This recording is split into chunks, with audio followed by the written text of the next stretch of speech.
Ahora sí. Bueno, buenos días a todos y a todos. Vamos a dar inicio a esta actividad haciendo la conmemoración que corresponde y es respecto a la fecha de la muerte de el general José de San Martín. Hoy se cumple un aniversario más y la mejor manera de recordarlo al padre de la patria es a partir de esta orden que él digamos, esta impresión que él hace de un volante en Mendoza en el momento en que prácticamente, perdón, en Maipú, cuando termina el cruce de los Andes y se va a encontrar en la batalla de Maipú con el ejército de los realistas. Y dice en esta orden general de combate, dice 27 de julio de 1819, compañeros del ejército de los Andes. La guerra se la tenemos que hacer del modo que podamos. Si no tenemos dinero, carne y un pedazo de tabaco no nos tiene que faltar. Cuando se acaben los vestuarios, nos vestiremos con la valletilla que nos trabajen nuestras mujeres. Y si no, andaremos en pelota como nuestros paisanos los indios. Seamos libres y lo demás no importa nada. Compañeros, juremos no dejar las armas de la mano hasta ver el país enteramente libre o morir con ellas como hombres de coraje. Esta es una de las más conocidas difusiones que hace San Martín a su tropa en el momento de, como les decía, de entrar en combate por la liberación de Chile, luego del cruce de los Andes que inician, acuérdense ustedes, en 1817. Y que el cruce de los Andes es tan formidable que es prácticamente una de las pocas epopeyas históricas y relacionadas a lo bélico, similar a la que hizo Aníbal cuando cruzó sus elefantes por los Alpes, ¿no? Como esclavo liberto para enfrentar al Imperio Romano. Es decir, una epopeya increíble de hacer que prácticamente un ejército de 7.000 hombres, con todos sus pertrechos, cañones, armas, municiones, crucen, ¿no es cierto?, los Andes por 3 pasos muy importantes que previamente él había, ¿no es cierto?, protegido de los espías españoles. Entonces, San Martín, como un gran estratega militar, era, ¿no es cierto?, aparte de eso, un gran patriota. Puede verse acá cuando dice, seamos libres, lo demás no importa nada, ¿no?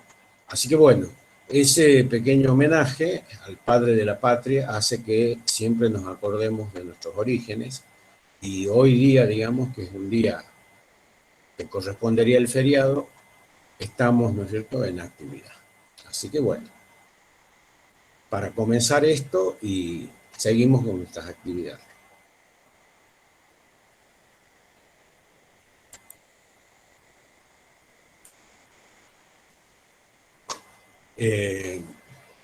No sé, Manuel, si ya cuántos somos, poquitos, ¿no? O no, 45. Estamos en, sí, 45. Todo un éxito la convocatoria. Somos más populares que Maluma, ¿no? Eso que cuando uno le escucha a Maluma, digamos, ¿no?, busca un martillo para martillarse las rodillas, pero bueno, aparte de eso. Y después cuando lo escucha a Montaner, no sé, tiene ganas de agarrar y clavarse la mano como Jesucristo.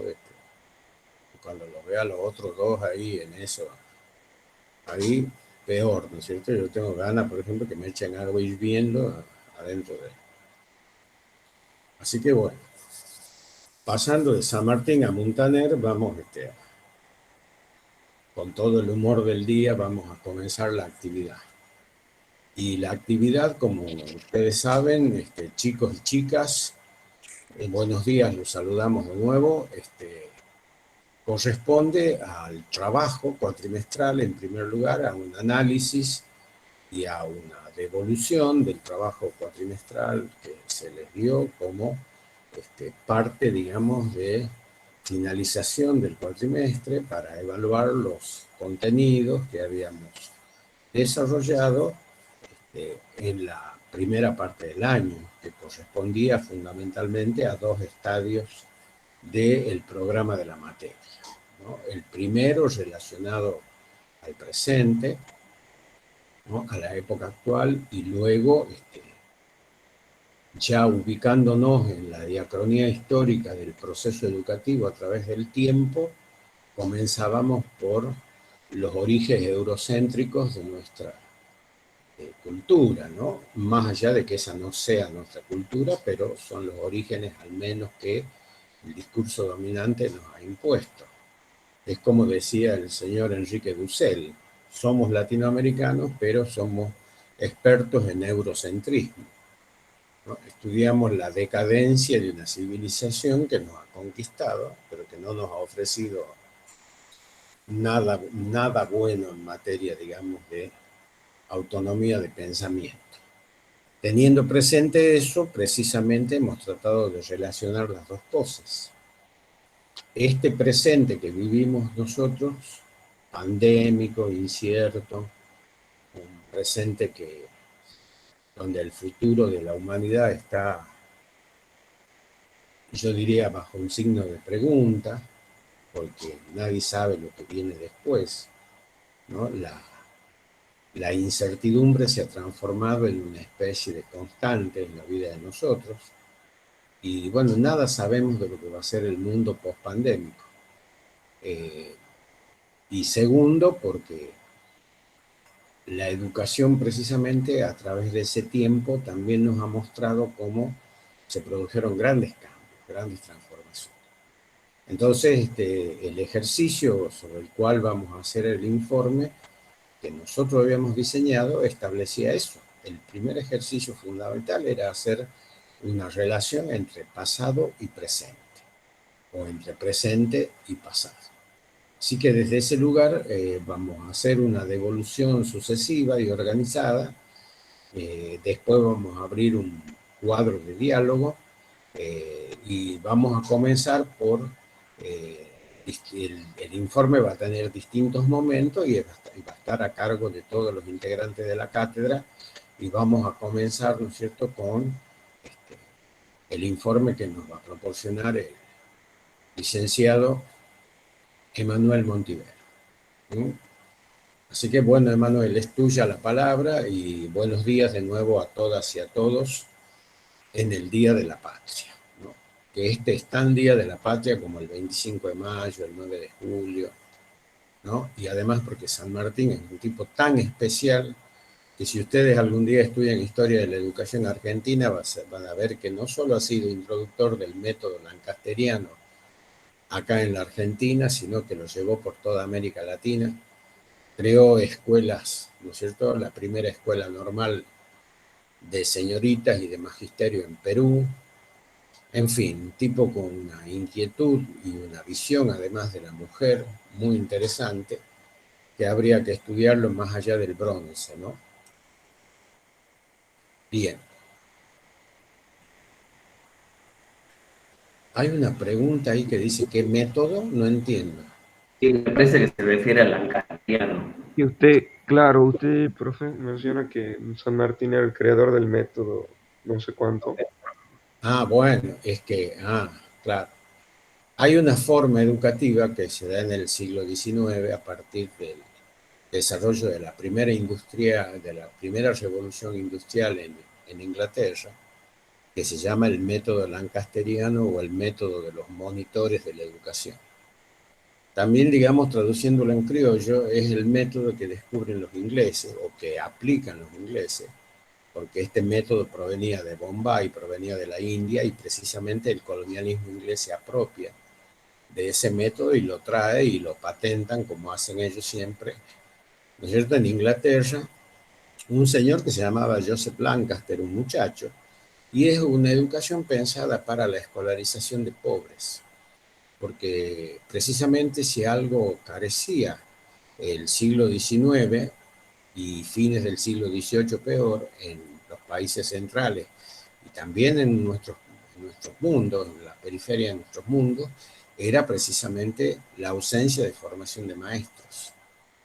Y en el caso de Inglaterra, donde la sociedad es una sociedad profundamente estratificada y solamente tenían educación las clases llamadas esenciales, los nobles, los grandes burgueses, ¿no es cierto?, los terratenientes, este señor idea una forma educativa consistente en que él llama los monitores de la educación, es decir, que van a formar parte de ese proceso educativo los propios chicos, los propios, ¿no?, monitores de la educación eran los chicos que atendían los grados en ese tiempo. Algo así como la promoción de niños que ayuden a sus compañeros en la enseñanza, recibiendo a su vez la voz o los indicios de un profesor que trabajaba con varios o un conjunto de monitores en grandes salas.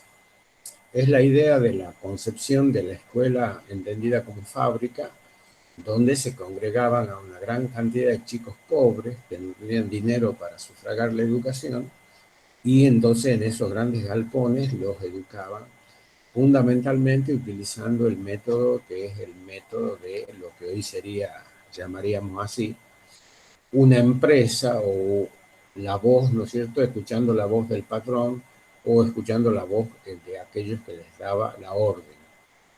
Y ese maestro, que estaba en una especie de estrado, tenía un grupo de monitores que ejecutaban sus órdenes y que hacían de intermediario en el proceso educativo. Y a los chicos, ¿no es cierto?, prácticamente eran chicos indiferenciados, en el sentido de que no se buscaba la educación y la formación individual del sujeto, sino la preparación como futuros trabajadores, como futura mano de obra que demandaba el proceso de desarrollo industrial en Inglaterra. Está en los orígenes de lo que se conoce como la work class, que es ¿no es cierto?, la educación de la clase trabajadora, y tiene que ver con las formas educativas, como te decía o les decía, de los sectores populares en el caso de Inglaterra. ¿Qué es lo novedoso de esto? Bueno, como el primer mundo no es el tercer mundo, por suerte, y el tercer mundo no es el primer mundo, en América Latina va a adquirir otro sesgo, ¿no? Porque América Latina va a tener problemas similares en cuanto a carencias de docentes, en cuanto a atraso. Y acá el método, que lo trae un señor que se llama Thompson y otro señor que se llama Bell, ¿no?, lo traen a la Argentina y América Latina, adquiere otras características, porque aquí también existían, ¿no es cierto?, ausencias de docentes, docentes no formados, y ser docente, además de ser un trabajo totalmente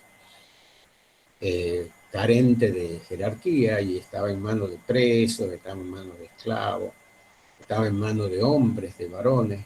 El magisterio colonial era un magisterio de varones, sin preparación, con castigos corporales, ¿no? Se enseñaba mucho el catecismo, mucho a rezar y poco a pensar, mucho a obedecer y poco, ¿no es cierto?, a formar niños, y estaba atravesado por los castigos corporales, eso por los castigos que generalmente, acuérdense que el concepto en la educación colonial era la letra con sangre entra y que proviene del discurso cristiano.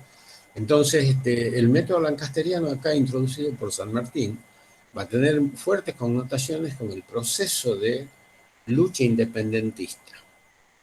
Va a significar la posibilidad de alfabetizar masas de sectores sociales marginales, es lo que hace San Martín cuando le lleva el método a Mendoza, y en el Plumerillo en Mendoza crea 2 colegios, ¿no es cierto?, y a la vez alfabetiza a su ejército con el método lancasteriano, utilizando, ¿no es cierto?, en este caso oficiales. Hay un libro muy lindo, que es el libro de Norberto Galazo, que creo que es la mejor biografía escrita por San Martín, que se llama precisamente así, Seamos libres, lo demás no importa nada, y que yo tuve el honor de presentárselo en la librería El Griego, y es una excelente biografía donde cuenta toda esta beta cultural de San Martín que desconocía, y que la historia oficial se ha encargado además de ocultarla, ¿no? Como por ejemplo el promotor de todo un proceso de alfabetización de su tropa, y a esa tropa la alfabetizaba en 2 líneas, en la línea del contrato social de Juan Jacobo Rousseau y en la línea de los ilustrados franceses, ¿no es cierto?, que trabajaron en llamamos dentro del pensamiento jacobino todo lo que es el proceso de lucha contra la monarquía absoluta francesa.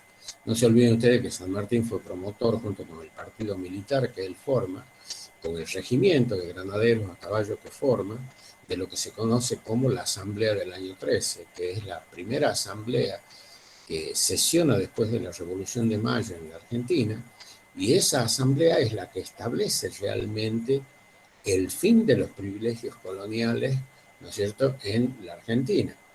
Por ejemplo, la liberación de los vientres, esto es, digamos, que a toda esclava que tenía un hijo, el hijo nacía libre, la abolición de los títulos de nobleza.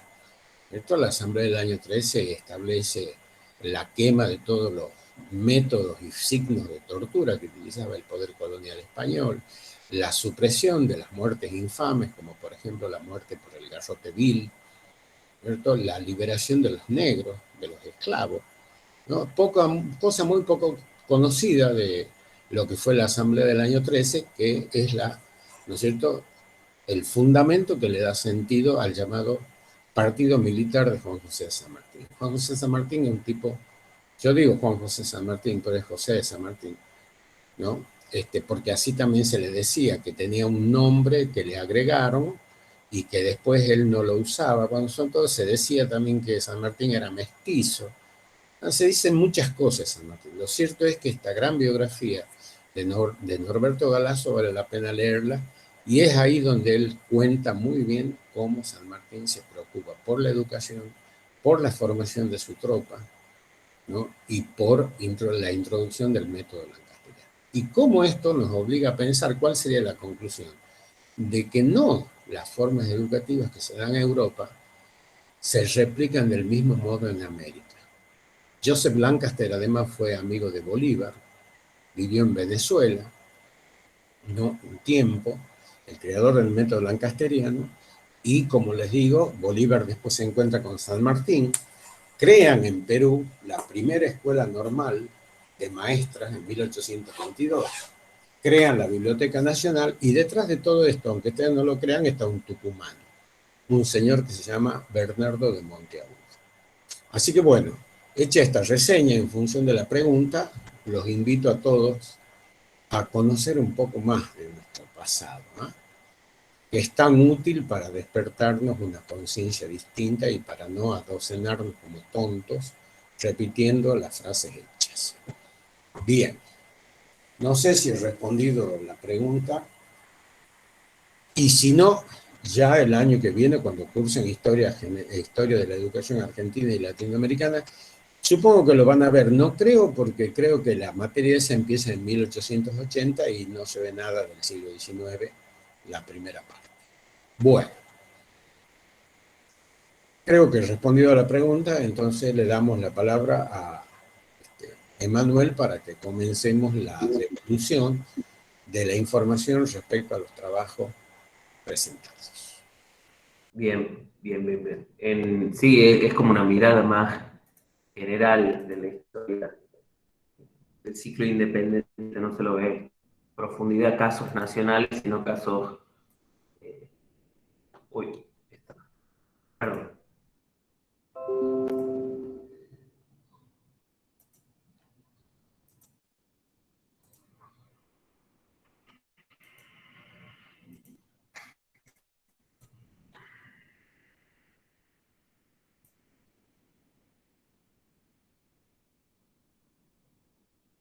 Bien, ahí se está viendo. Bueno, básicamente nosotros intentamos de algún modo sistematizar la información que habíamos recibido y hacerlo de un modo que no sea lo suficientemente organizado para que ustedes entiendan cómo fue el proceso de, no de evaluación, pero sí de presentación de sus trabajos. Como se imaginarán, hay algunos datos que forman parte más de cuestiones generales, como la totalidad de estudiantes matriculados y matriculados en la asignatura, del cual un 44% presentaron sus ensayos de algún modo en tiempo y forma, es decir, que los enviaron a través de los canales iniciales, sobre esos datos fue lo que trabajamos en este momento. Entonces esto nos tira de algún modo un resultado que hay esta cantidad de trabajos enviados y no enviados, independientemente de si se conforman por pareja o de forma individual. Aquí ingresamos como una de las partes importantes que tiene que ver con los tipos de calificación. Nosotros decidimos establecer una calificación que se explica del siguiente modo. Aquellas personas que obtuvieron una nota que les permitiría promocionar la asignatura a través de una promoción directa, es decir, ustedes saben, del 6 al 10 en ambos parciales con los requisitos intermedios de presentación de trabajos prácticos, aquellas personas encontrarán en su devolución una nota numérica a esa escala entre el 6 al 10. ¿Sí? Para las personas, por supuesto, que han presentado en pareja, la nota es la misma, se evalúa el trabajo como si fuese elaborado por la pareja. Acá vienen otras explicaciones. En casos, otra de las calificaciones que nosotros utilizamos es, y que ustedes encontrarán en el documento después de la clase, es rehacer. ¿Qué significa rehacer? Se le adjudicó a aquellos casos que hayan alcanzado una nota de 4 o 5. Esto significa que ustedes pueden optar por rehacer el trabajo en la instancia de recuperación del examen, que más adelante les explicaremos bien cuándo y cómo será. Esto implica que ustedes están obligadas o obligados a realizar el trabajo de recuperación. No. En caso que ustedes opten por regularizar la materia y no optar o no intentar acceder a la promoción, entonces en ese caso ustedes no deberían presentar nada y continúan en una vía ya donde la máxima instancia que van a alcanzar va a ser la regularidad y posteriormente deberán rendir el examen final para aprobar la materia. En ese caso, recuerden, si ustedes encuentran en sus trabajos rehacer, significa que tienen 4 o 5, fue indistinta ahí, no hay una nota numérica asignada, pero sí cabe en la categoría de puede ir por la regularidad o puede optar por presentar un trabajo de recuperación, ya se le anunciará más adelante cómo será ese procedimiento, para ver si alcanzan la promoción. Por último, aquellas personas que tengan en sus trabajos desaprobado, por supuesto que no alcanzaron, no alcanzaron la nota suficiente para estar en condiciones de regularizar o promocionar la materia. Estas personas, en caso que opten por continuar cursando la materia de forma activa, es decir, que nosotros consideremos la presentación de sus trabajos prácticos, porque ustedes pueden participar como oyentes de todas las clases, pueden seguir las actividades por el campus, eso ya es libre a cada una. En caso de estas personas que estén desaprobadas, si quieren continuar como alumnos y alumnas activas dentro de la asignatura, deben, sí o sí, obligadas a presentar la recuperación. Esto significa que ustedes no alcanzaron las notas superiores a 4. Por lo tanto, en esa escala hacia abajo se encuentran la gente que está desaprobada. Bien. Aquí, de algún modo, como vemos, cómo se distribuye la calificación total sobre el total de personas que presentaron su trabajo. Hay un tercio a estudiantes que están en condiciones de acceder a la promoción directa, mientras que más de la mitad, casi el 60%, está en condiciones de rehacer su trabajo. Y bueno, y ahí se indica que los trabajos desaprobados forman parte de una pequeña porción, representan una pequeña porción de la muestra. ¿Cómo se distribuyeron la segmentación de aprobados? Para que ustedes más o menos sepan cómo nosotros realizamos este proceso de evaluación y por qué les mostramos todo esto. de ese modo. Entonces ahí ustedes encuentran que hay una gran parte de los que están aprobados tienen 7 o 6 y van disminuyendo en función de las correcciones, los señalamientos que tengan en sus trabajos, que ahí, junto con la carta, elaboramos de algún modo una devolución en conjunto donde hay cuestiones generales que se les pueden atribuir a todos los trabajos y algunas cuestiones más particulares que seguramente ustedes están al tanto de cómo realizaron su ensayo. Ahí, para cerrar ya la distribución de los desaprobados, básicamente también encuentran que gran parte de las personas están en condiciones de rehacer sus trabajos y acá vuelve la explicación. Para quienes deseen optar por recuperar la evaluación. Y esto nosotros queremos hacer énfasis también en eso porque no están obligadas ni obligados a presentar esa recuperación y tengan en cuenta que en caso de no hacerlo, solo pueden acceder a la regularidad media. Y si, de vuelta, reiteramos, en aquellas producciones calificadas como desaprobados, deben recuperar para continuar como estudiantes activos y activas en la carrera, si no, quedan automáticamente libres, pero pueden seguir participando como oyentes. Lo cierto es que no hay un seguimiento de las actividades curriculares realizadas, ni están obligados ni obligadas a presentarlo para continuar en la materia. Bien, por mi parte, esto ya estoy. Sí me interesa que se haya entendido bien los tipos de calificación. Esto igual lo podemos subir si alguien tiene dudas de algo, pero bueno, sepan que hemos trabajado en función de que ustedes puedan entender bien qué tipo de devolución le estamos haciendo para que les quede, para que también lo reproduzcan a los compañeros y compañeras que no pueden ingresar a la clase. Pero sí, recuerden que así ustedes deberían leer el documento que posteriormente van a encontrar en el campus. Dejo de presentar y bueno, sigo con los profes. Sí, Emanuel, ¿me permitís una cuestión que quisiera brevemente agregar a lo que desde una perspectiva cuantitativa presentaste? Y es, ¿no es cierto?, lo primero que nosotros tenemos que pensar cuando hacemos esta devolución es que la evaluación, en primer lugar, es una instancia de aprendizaje. Segundo, la devolución tiene que ser una cosa seria y fundamentada respecto a nuestros alumnos, porque es la manera en que, lejos de ser una calificación, es una actividad de aprendizaje.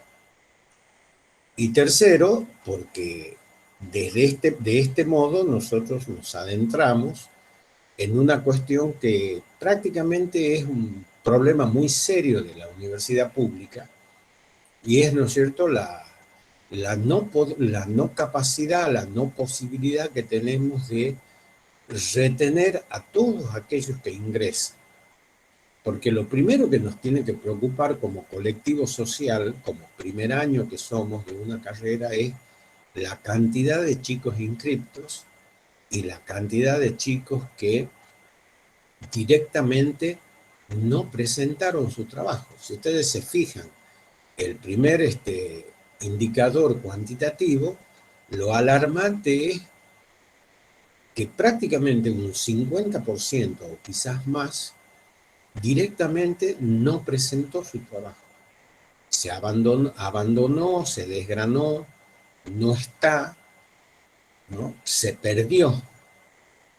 Y ese es el primer dato que nos tiene que llamar la atención.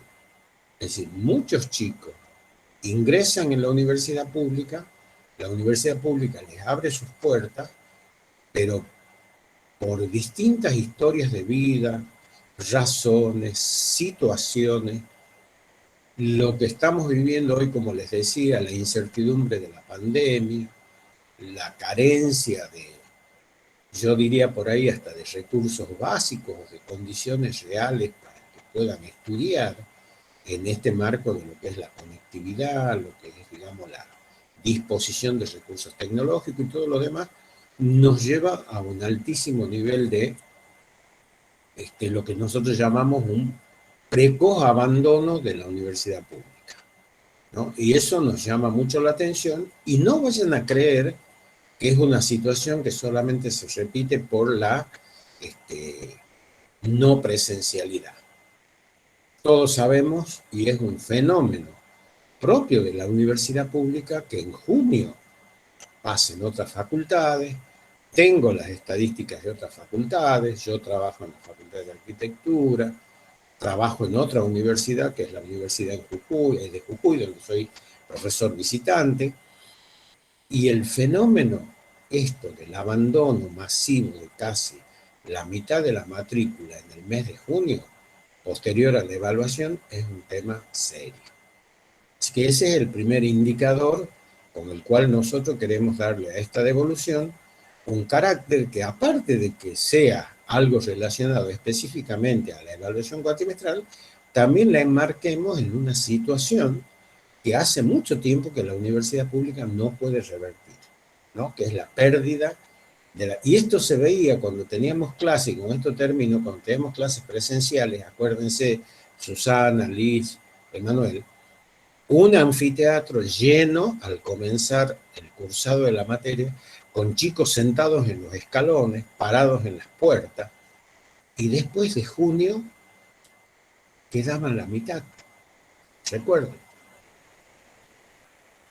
que eran, no podían entrar los chicos al anfiteatro. Entonces este es un tema que no quiero dejar pasar, y no porque hayamos variado desde la presencialidad a la no presencialidad, desde las pedagogías presenciales a las pedagogías remotas, esta situación se ha revertido. Yo diría que más aún, es como que se ha agudizado un poco más.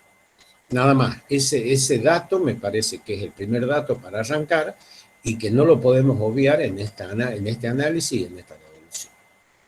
Bien, no sé quién más, creo que a Susana le corresponde ahora seguir, ¿no? Respecto al informe. Bueno, buenos días. Sí, es cierto, nosotros tenemos un gran número de alumnos matriculados, pero reales es aproximadamente un 50% de alumnos que cursan la materia. Y es así, como dice el profesor Daniel, no siempre, no es que haya sido por la virtualidad y el contexto de pandemia, sino que se ha dado, digamos, la intención de hacer la carrera, pero en realidad cursa un 50%, y a su vez, después del primer semestre del año, hay un desgranamiento aún mayor. Bien, como primeramente uno hace a la hora de analizar el resultado de lo producido del ensayo, uno trata de pensar qué ha sucedido, qué dificultades ha tenido las consignas elaboradas desde la cátedra para la producción académica de ustedes. Empieza a hipotetizar qué situaciones pueden haber sucedido. Como dice el profe, esto sigue siendo una instancia de aprendizaje para ustedes y para nosotros como docentes, ¿no? Porque necio sería que no pensarnos al interior de la cátedra. Esperen un segundito, justo tocan la puerta. Esperen un momentito.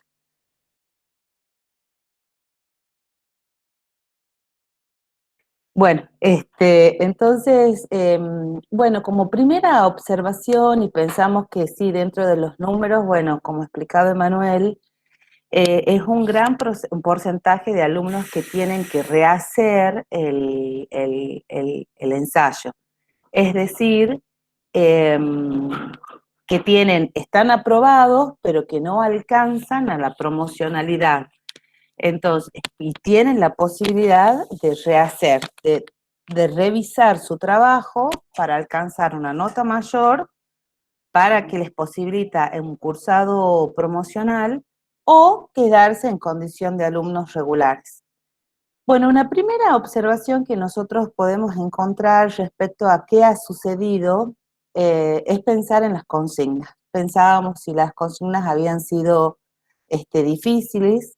Sabemos que nos corrimos desde un paradigma más tradicional, donde hay una pregunta y una respuesta, donde directamente se va al concepto, ¿bien?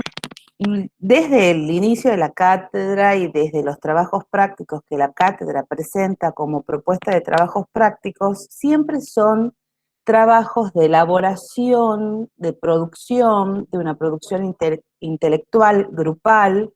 Entonces, las consignas de este primer ensayo de carácter, podríamos decir, evaluativo, de carácter parcial, sigue respondiendo en en el mismo curso, en la misma metodología. Si bien, como dice el profe, se evaluaron los dos estadios, el estadio 1 y el estadio 2, la consigna siempre fueron 6 consignas, 6 ejes, y todos intentaron buscar una integración del estadio 1, que es pensar la actualidad, ¿bien? Y ya el estadio 2 con una mirada ya específica de estos procesos históricos educativos que se dan en la antigüedad. Entonces, la intención siempre fue integrar ambos estadios desde una manera integral, armónica, donde ustedes puedan visualizar el pasado, pero en coordenadas del presente, y así ves en viceversa, mirar el pasado con coordenadas del presente. Muchos no han logrado, no han logrado poder hacer esa articulación. Se quedaron solamente en la descripción histórica sin poder proyectar hacia el presente, ¿bien? Eso ya también lo va a ver la profe Eli. Yo lo que pienso como una posible hipótesis es que ese trabajo, digamos, de poder articular ambos estadios, es necesario a veces, o bueno, no a veces, sino siempre, la asistencia a las clases teóricas sincrónicas que se dan los días miércoles, la asistencia a los foros que, bueno, se dan siempre a la hora de la resolución de los trabajos prácticos de los módulos, y vemos que la participación de ustedes, si bien las clases no son obligatorias, es un gran aporte para poder hacer esa integración. A veces la lectura en soledad, la lectura del material bibliográfico en soledad, cuando ustedes abarcan y abordan la materia, no les es suficiente para poder realizar este tipo de consignas.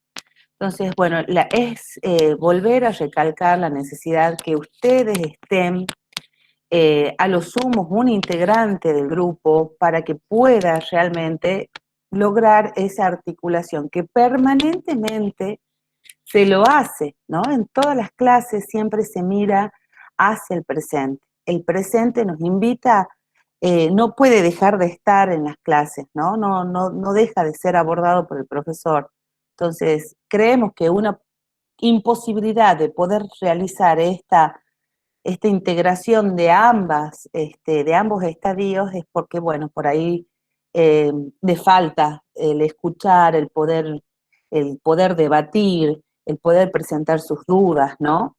Entonces, eso es lo que creo que, bueno, nos ayuda a poder hacerle esta devolución. Es como que han quedado en un espacio descriptivo sin poder articular ambos estadios, ¿no? Esa es mi aporte.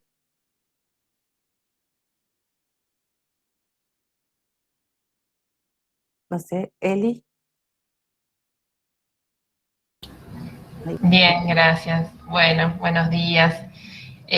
Bueno, siguiendo obviamente con el análisis que estamos haciendo como como colegas y equipo de la cátedra, bueno, hay una mirada que también queremos complementar digamos, a la intervención, a las dos intervenciones o tres que me anteceden, y que tiene que ver con las producciones desde, bueno, esto, ¿no? Que uno podría decir, el análisis sobre la escritura, ¿no? Realizada por ustedes, por ese estilo que nosotros le hemos propuesto, que es el ensayo, ese estilo de una escritura, bueno, académica, como bien nosotros les comentamos al inicio, ese tipo de prosa que, bueno, partía de algún modo de poder generar en ustedes un análisis, una interpretación del tema, como bien decía el profe Daniel, pensando en la relación entre el pasado y el presente, o digamos, y el presente al pasado, digo, había una cuestión de poner en ensayo, en prueba, ¿no? Cómo ustedes también reflejaban ese discurrir, ese pensamiento y esas relaciones.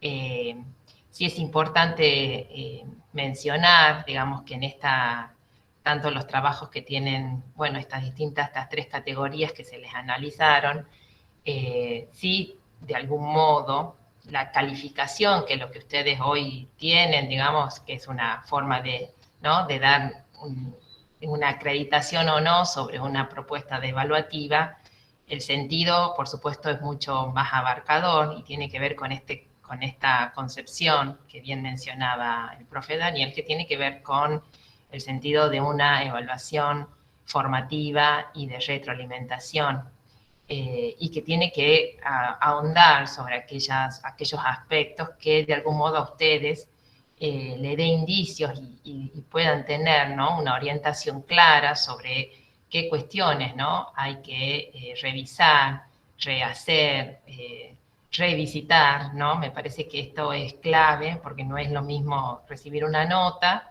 a recibir una descripción y un análisis y una profundidad, digamos, sobre el sentido, ¿no?, de esos criterios que fueron evaluados cuantitativamente, porque tienen que ver con otra lógica que es la que nosotros ahora estamos ahondando, que es un análisis más cualitativo. Y en estas producciones, si es necesario tener en cuenta una de las cuestiones que sí es importante en toda escritura, y tiene que ver con esa expresión, ¿no?, esa expresión escrita a partir de una lógica que es fundamental y crucial lograrla, y que debía ser lograda a partir de una organización de esas ideas y de cómo es la presentación de esas ideas.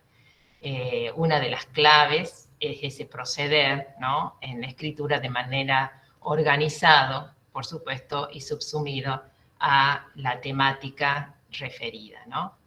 En esa organización, ustedes tenían el documento de base orientador que les mencionaba como una propuesta de cómo organizar esas ideas en cuanto a la estructura, en cuanto a lo formal, a esa forma, ¿no?, para darle forma al contenido y contenido forma, ¿no?, que esto que siempre que mencionamos. Hay una instancia que que hace referencia, ¿no? No necesariamente los ensayos mencionan esto, pero nosotros sí consideramos que era importante para poder darle orden y organización al desarrollo de cada una de las temáticas. En este sentido, ustedes tenían una primera instancia que tiene que ver con la introducción, ¿no? Y aquí es donde también hubo una ausencia de todo lo que refiere a ese primer momento, ¿sí?, para introducirnos tanto en la temática, hacer referencia a la temática, ¿sí?, y, por supuesto, introducir a cómo se iba a desarrollar esa temática o de qué puntos mínimamente, de una manera muy sucinta, poder de algún modo darle una envergadura, ¿no?, corta, pero que funcione como introducción a algún lector, ¿sí?, sobre ese ensayo. En esta primera instancia, sí, por supuesto estuvo la ausencia de hacer referencia a qué temática, cómo se iba a organizar ese ensayo. En algunos casos estaba muy vedada esa idea y había como que tratar de hacer alguna interpretación, pero realmente esto era, digo, es fundamental que esté al iniciar, que esté en el inicio de un ensayo. Si bien muchos de los trabajos tienen una portada, han hecho referencia a la temática, los integrantes o los integrantes del grupo, cuestiones mínimas formales de una cátedra, estas son también requisitos también de una presentación. Muchos así lo hicieron, otros no, por eso hago la referencia, pero esto es independientemente de lo que yo estoy mencionando, que es la introducción. En la introducción sí debe haber una presentación mínima de la temática y la forma en que será abordada. En un segundo momento, y ahí es donde está el gran desarrollo del cuerpo del trabajo, tiene que ver con con lo que abarca mayormente el trabajo, que tiene que ver con exponer aquellos argumentos, ¿no?, que hacen referencia a poder desarrollar la temática abordada. Y aquí es donde también hubo quizás una mayor descripción, ¿no?, o contextualización de una temática, y en esa prosa, ¿no?, a veces tan descriptiva, carecía de relación con esa segunda parte más principal o esencial de cada temática, que es la referencia, la relación, con el presente. Y en esta situación, esos argumentos, ¿no?, quizás no estuvieron tan claros o no fueron tan precisos, y ahí también la escritura es importante hacer referencia, cómo se pretende decir algo, ¿no? Y no pretender decir demasiado sin dar cuenta de esa respuesta de la temática, o no se dice nada y termina siendo, ¿no?, quizás una forma sin contenido, un contenido sin forma, y ahí es donde también falla la presentación y falló la presentación. Entonces, en este sentido, sí, ese rasgo me parece importante a la hora de... Sabemos que la escritura y la prosa es diferente, no es lo mismo el hablar que el escribir. De hecho, es una categoría, ¿no?, que ya nos introniza en una producción, ¿no?, que tiene que ver con esto, aludir a cuestiones, por supuesto, ahondadas de la materia, hacer, ¿no?, referencias obligadas con la bibliografía, y como bien decía Susana, tiene que ver con todas estas relaciones y estos abordajes que se han ido realizando a través de las clases y a través de los encuentros de foro, ¿no? Es decir, aquello que tengo que decirlo de manera escrita, el decirlo, de qué modo decirlo, ¿no?, supone esa construcción del argumento, que a veces eso ha quedado, ¿no?, vacío quizás de esa relación, ¿no? Entonces hay una descripción, ¿no?, temporal, contextual, de alguna cuestión cultural y social que también se les requería, pero esto quedaba, ¿no?, con poca claridad, ¿no?, y que, en el modo de la escritura es uno de los valores, ¿no?, más importantes para poder lograr esto que uno dice, la interpretación y dar cuenta, ¿no?, de lo que ustedes de algún modo iban a argumentar para establecer esa relación. Entonces, esos argumentos a veces han quedado, ¿no?, quedó, ¿no?, más acotados o más cortos, o quizás solo, vuelvo a decir, ha sido una mera descripción y no dieron cauce, ¿no?, a poder dar una explicación o una conclusión, ¿no?, a la que había llegado la pareja de escritura o el que haya presentado el ensayo. Y en este sentido, sí me parece que ahí es donde las normas y demás, ¿no?, de la escritura quedó como poco precisa. Y después sí se notó que en una instancia, ¿sí?, en una tercera instancia, lo que sería la conclusión, ¿sí?, la parte final de ese ensayo, que debía retomar o recapitular, ¿no?, aquellas líneas más, o las principales líneas de argumentación, ¿no?, que han ido organizando sus ideas. Esto no fue desarrollado de ese modo, y terminó siendo la conclusión una cuestión muy corta y donde muchos de los grupos o de los ensayos solo ¿sí? hacían referencia a establecer, quizás en algunos casos, alguna relación con el presente, sin ¿no? establecer esa recapitulación, digo, y ha quedado como desmembrado, si uno podría decir, entre lo que era el cuerpo del desarrollo del ensayo y esto que uno mira en la conclusión. Entonces, entonces volvemos a este análisis, ¿no?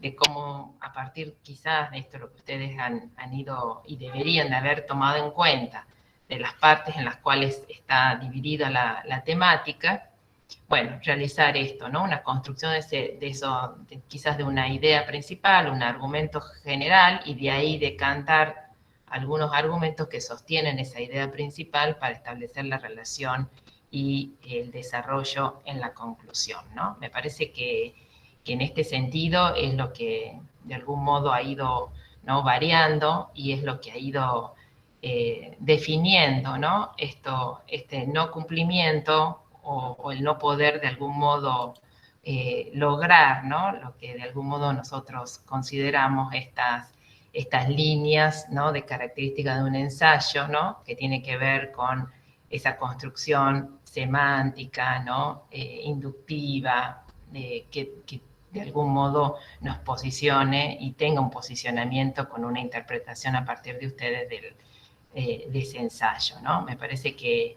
en este sentido fue lo que hemos analizado y me parece que iría por ahí, digo, hay algo ahí y en esto sí quiero como cerrar los criterios, si uno puede decir, esos criterios en los cuales uno se basaron, ¿no?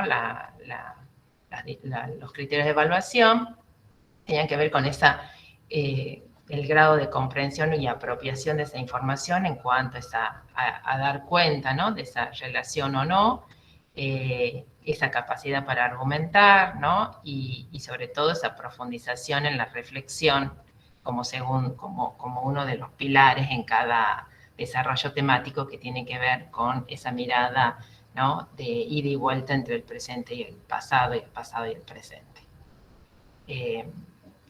Creo que es todo lo que tenía, no sé si hay algo más, pero me parece que es todo lo que tenía escrito aquí, preparado para hacerles la devolución. Si hay preguntas, por supuesto, acá las respondemos. Yo ahí lo único que quería agregar en base a la pregunta, no la están viendo la nota porque todavía no está publicado el listado, así que ya lo dijimos al comienzo, que cuando terminemos esto, vamos a publicar el listado que lo van a encontrar en el campus y ahí van a ver cuál es la calificación que han obtenido.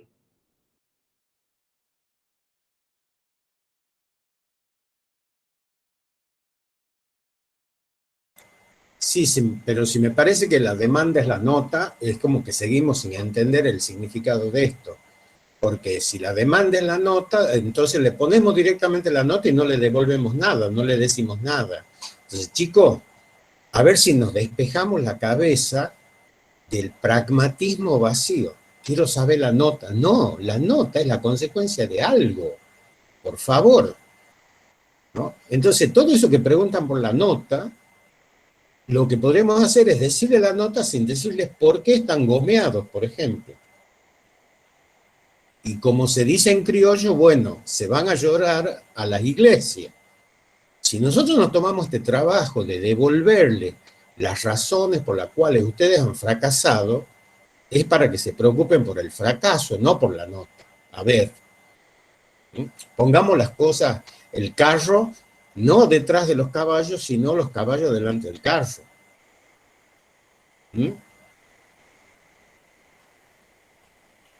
Porque para nosotros es más cómodo pasarle una planilla fría donde diga de que prácticamente el 80% de ustedes está gomeado en esto, así hablando de una manera cruda, y que no nos importe, ¿no? Porque para nosotros son un número. Bueno, no pensamos así. Y mi devolución va a comenzar precisamente planteando esto, ¿no? ¿Qué es lo que nosotros hemos puesto en crisis frente a ustedes? La formación que traen. ¿Qué es lo que hemos puesto en crisis con esta tarea? Dándoles este diseño de actividad, hemos puesto en crisis la formación que ustedes traen del nivel medio en todo lo que es el campo de la ciencia social. Todo lo que han aprendido en el nivel medio es a cortar, a pegar, a copiar, a repetir de memoria. Es una seria área de vacancia que tiene el sistema en la formación de ustedes, ¿no? Aprendieron lorología, que es repetir de memoria, sin pensar, sin hacer relaciones lineales o diacrónicas, ni relaciones transversales o sincrónicas. O sea, lo digamos de otra manera, al comenzar la universidad, ya queda manifiesto en ustedes, en un simple trabajo, las carencias formativas que tienen. Ese es el tema. Y esa debiera ser la preocupación de ustedes. Porque para nosotros, chicos, también hubiera sido mucho más fácil darle un cuestionario y que respondan. Y nos quitamos este problema de la cabeza. Lo diría de otra manera. Hubiéramos funcionado como piloto automático, le hubiéramos hecho un parcial, ¿no? Respondan 5 preguntas y si le responden bien y si no, también, sin importarnos, en realidad, un problema mucho más profundo que tiene el tema de la evaluación y que es la formación. Es decir, esta evaluación, perdón, está la puerta abierta,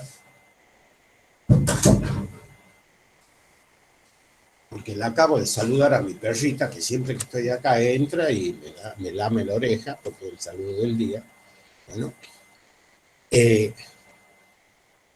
lo que está en crisis acá, lo que está en cuestión, es la formación de ustedes. Formación que en primer año, ¿no?, los desafía a ustedes a construir la identidad como futuros estudiantes universitarios. O van a seguir la línea de ser meros repetidores y copiadores y lorólogos titulados y, ¿no es cierto?, y acreditados como los hace el nivel medio, o empiezan a ser estudiantes universitarios en serio,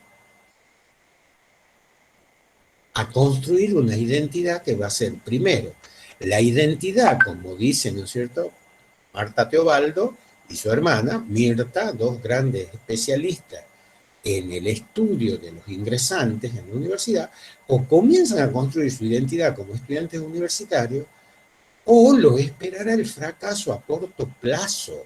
Ese es el otro tema. Por eso comencé diciéndole a los impacientes que quieren conocer su nota que tenemos un primer problema serio, que es tener la mitad de los alumnos fuera de, ahora en junio, fuera de la universidad. Y parece que a ustedes le entra por una oreja y le sale por la otra, y lo único que quieren saber es si tienen un 4 o un 5. Es patético realmente. Y discúlpenme para eso que quieren saber la nota. El problema es mucho más serio de lo que ustedes creen. El problema es que ustedes no pueden hacer una relación, dentro de la diacronía, una relación sincrónica.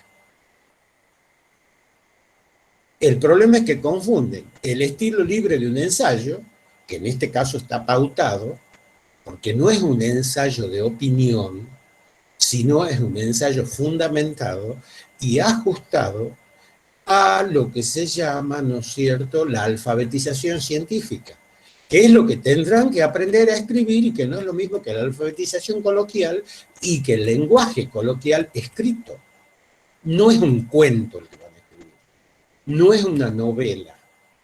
Van a escribir un ensayo que no es libre, libre es el estilo del ensayo, que es escribir con las palabras de ustedes. Pero todo lo que digan está fundamentado y debe estar fundamentado. ¿Y dónde está el problema? El problema está en la fractura, como lo ha dicho Susana, como lo ha dicho Liz, como lo ha presentado cuantitativamente Emanuel, ¿no?, entre lo diacrónico y lo sincrónico. Lo voy a decir de otra manera. se han olvidado de la unidad 1. Entonces, para elaborar las conclusiones, y voy ahí consigna por consigna, describan la educación griega en la época arcaica, republicana y helenística, identificando conceptos culturales y educativos. Y teniendo en cuenta la relación dicotómica, que quiere decir una relación enfrentada, separada, no concurrente, sino distópica, ¿no? Una cosa que no coincide, de educación manual e intelectual, mencione su proyección en la actualidad. Hay chicos que me han dicho, cuando he leído los ensayos, que la educación manual hoy no existe. Eso he llegado a leer en los ensayos. ¿Pero por qué? Porque se han olvidado de la unidad 1. Y si ustedes ven la unidad 1 y ven todos los niveles de precariedad que hay en el mundo, los niveles de marginalidad, los niveles de pobreza, lo que nos llevó el capitalismo salvaje, si ustedes ven la precariedad del trabajo, o ven cómo las multinacionales en la Argentina se quejan de que no encuentran trabajadores que tengan título secundario, como todo eso que ha salido en la parafernalia mediática, no encuentran 200 trabajadores en la Argentina con nivel medio para incorporarlos en su fábrica. ¿De qué estamos hablando? Precisamente de cómo la precariedad, la pobreza, la marginalidad nos hace más. Gente que hace changa, gente que son cuentapropistas, gente que son vendedores manteros por la calle. ¿Cómo que no existe? Y porque se comieron de un bocado el concepto de educación y pedagogía, y el concepto de educación formal y el concepto de educación intelectual. ¿No? Entonces, chicos, comencemos a abrir los ojos y a leer como. Entonces, ¿cómo se hacía y se responde esta consigna? Primero, trabajando, sí, dentro de la antigüedad, esta dicotomía, que la plantea muy bien, Hesiodo y Homero, en Grecia. Y la plantea muy bien Quintiliano y todo lo que era la educación de los esclavos en Roma. Y la plantea muy bien El nombre de la rosa, cuando muestra campesinos que comen los desperdicios que le tiran de la abadía, mujeres y hombres anónimos, esa misma chica mujer que es el nombre de esa rosa, de una rosa que no tiene nombre, como decía Humberto Eco, porque esa novela se llama así porque supuestamente esa campesina no tiene nombre y que vivían en la marginalidad y en el estado de servidumbre más absoluto. ¿Y quién dice que en el presente esa marginalidad, la ignorancia, la pobreza no existe? A ver. Pero entonces, chicos, lo que tienen que hacer es ir de la unidad 2 a la 1. Y cuando escriben las conclusiones del ensayo, como muy bien lo ha dicho la profesora Jaimes, que tiene una estructura, en todo lo que es la conclusión, hay que remontarse a la unidad 1, porque para eso está en evaluación la unidad 1. No lo que han escrito muchos, 3 renglones opinando. Bueno, a mí me parece que en la actualidad, no, la presencia de los griegos, chicos, eso es liviano, no dice nada. No sé si me van siguiendo. Entonces, un ensayo, como decían los grandes ensayistas, es lo más difícil de escribir, porque parece un estilo libre, pero yo no digo lo que se me da la gana. Lo que digo, lo digo fundamentadamente. Que lo diga con mis palabras y las ideas, desde lo sintáctico, ese es el estilo libre. Pero en cuanto al contenido del mismo, ese contenido no puede ser arbitrario, tiene que ser lo más fundamentado posible. Yo no puedo ensayar una opinión liviana para cerrar una. Bueno, ahora, ¿cómo es el tema? Y ustedes no pueden decir, profesor, no sabíamos nada de esto. Ya lo sé que no sabían nada. Me ha pasado a mí, le ha pasado a la profesora Jaime, la profesora pasó a la profesora Barro, le ha pasado a todo. Cuando entramos a la universidad nos pone a prueba.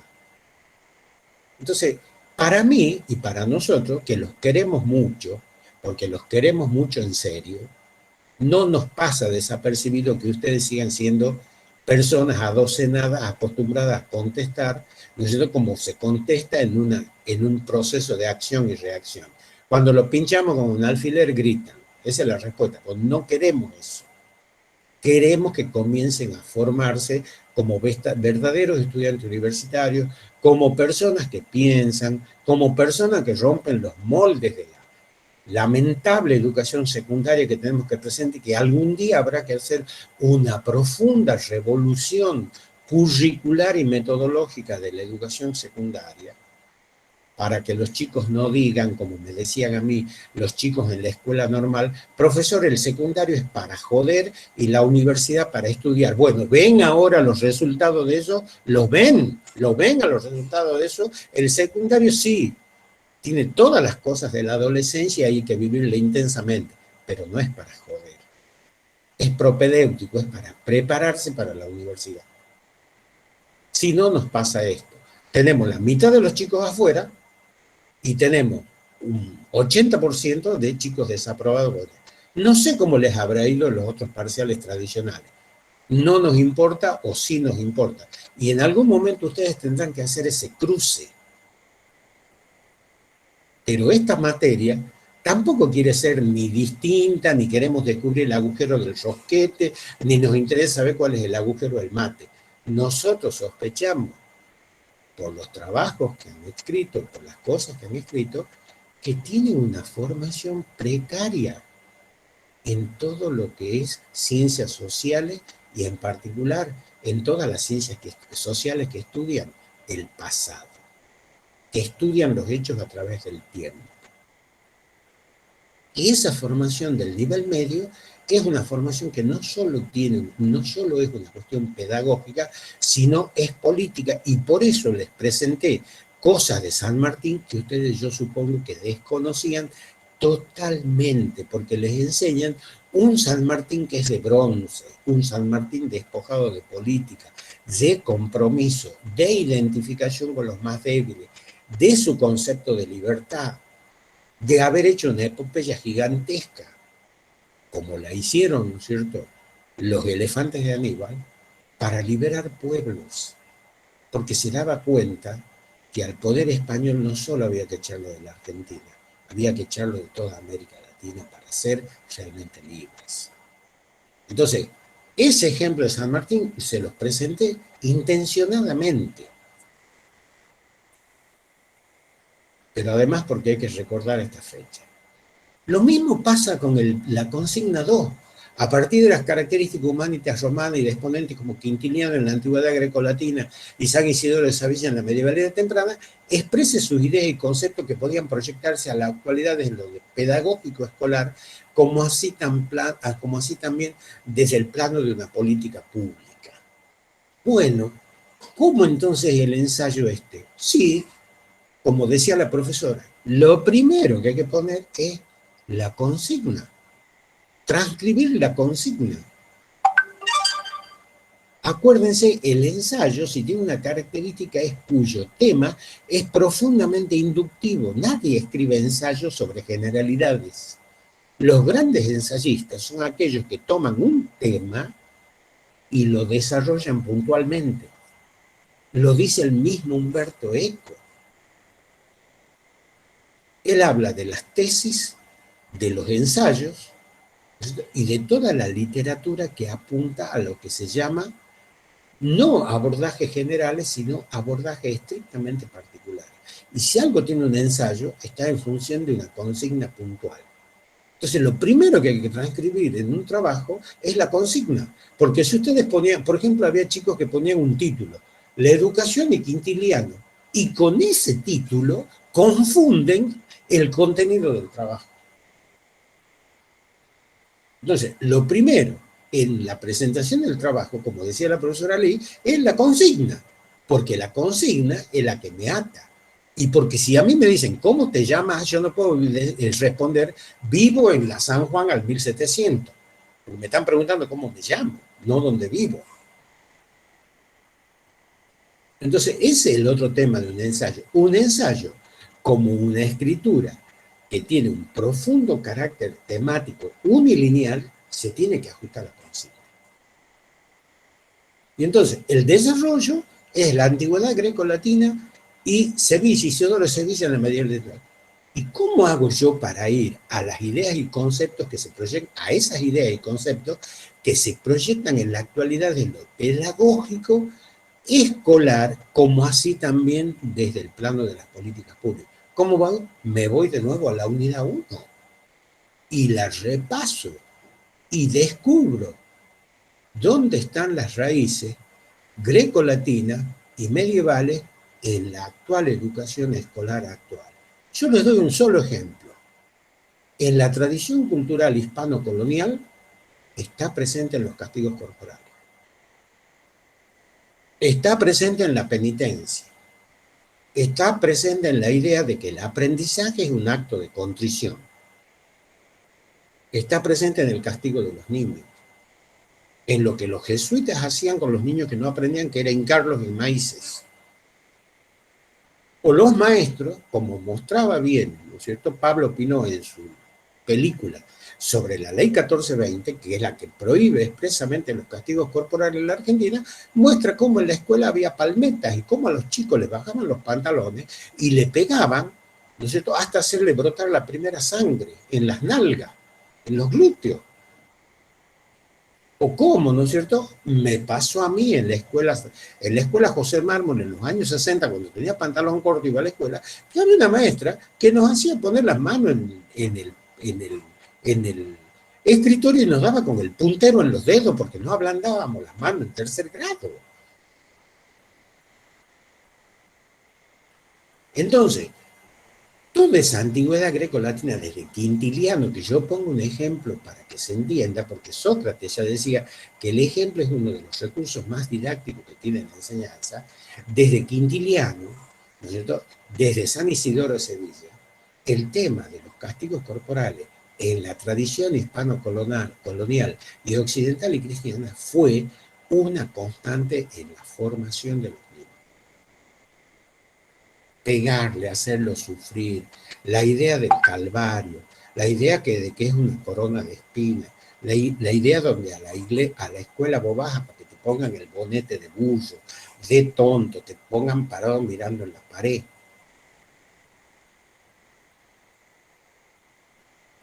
Y esa violencia, chicos, si ustedes analizamos el mundo moderno, hay algo peor, no solo es material, porque hasta acá hablé de la violencia material, es simbólica y tiene que ver con un discurso de saber y de poder.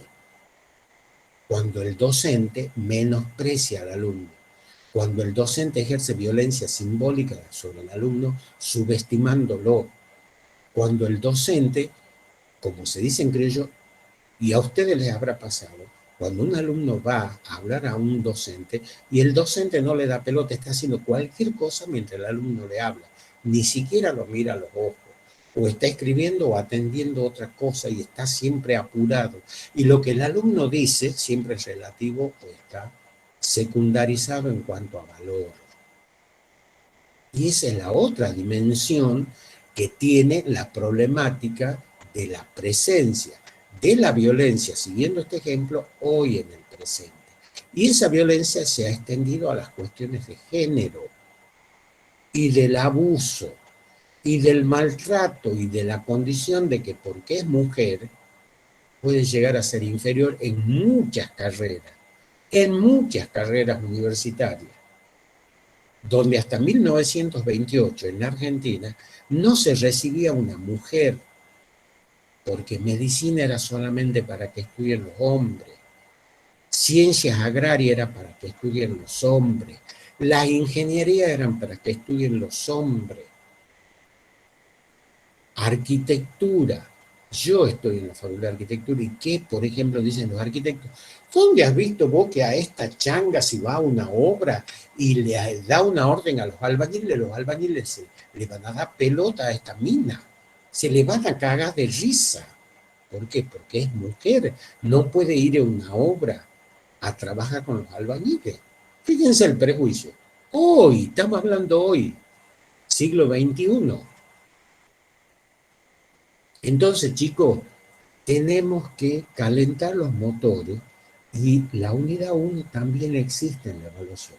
Y si yo no sé, tengo que volver a esa unidad 1, escudriñarla, explorarla, para poder escribir una adecuada conclusión, haciendo la relación entre pasado y presente. Y con los ejemplos concretos y con las devoluciones sobre las consignas, hacemos esto para que ustedes lo entiendan con ejemplos puntuales. No es solamente el ejemplo de los castigos corporales el que traigo en la unidad 2, ni el ejemplo de Hesiodo y Homero que he dado en la... Solamente son ejemplos. Los ejemplos y las situaciones son muchos más. 3. Teniendo en cuenta el periodo de la medievalidad tardía y sus expresiones económicas, culturales, filosóficas y religiosas, todo eso va en el desarrollo. Identifique qué hábitos, creencias, mandatos y conceptos y qué instituciones de educación superior se proyectan a la actualidad. Entonces, ¿cómo es la cosa? ¿Sobre qué hay que escribir acá? Sobre la educación superior, teniendo en cuenta la medievalidad tardía y el origen de las universidades.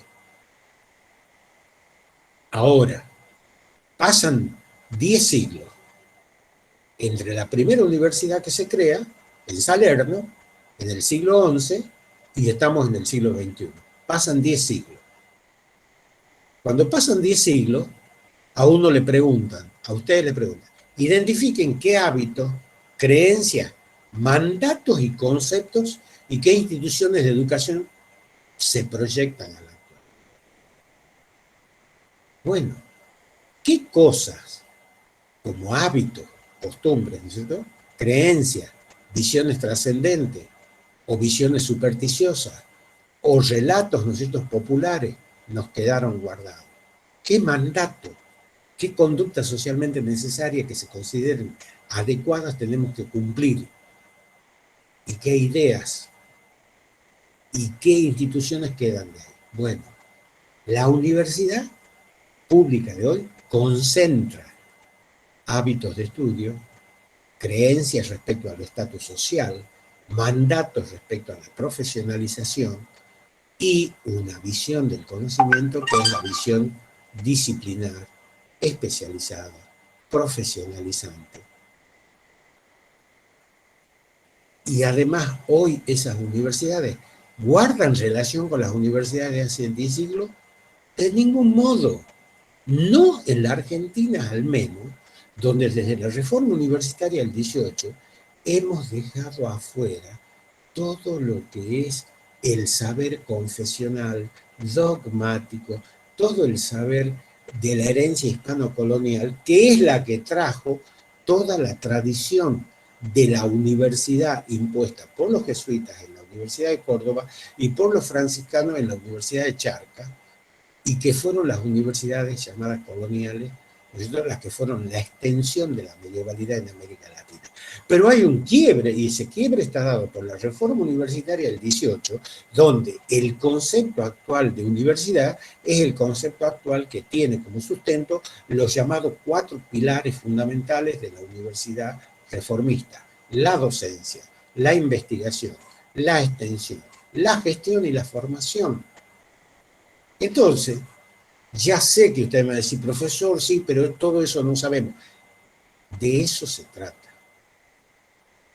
Esta evaluación de eso se trata, de que comiencen a hacer el esfuerzo por aprender a relacionar, a establecer un análisis más integrado. Y no es culpa de ustedes, chicos.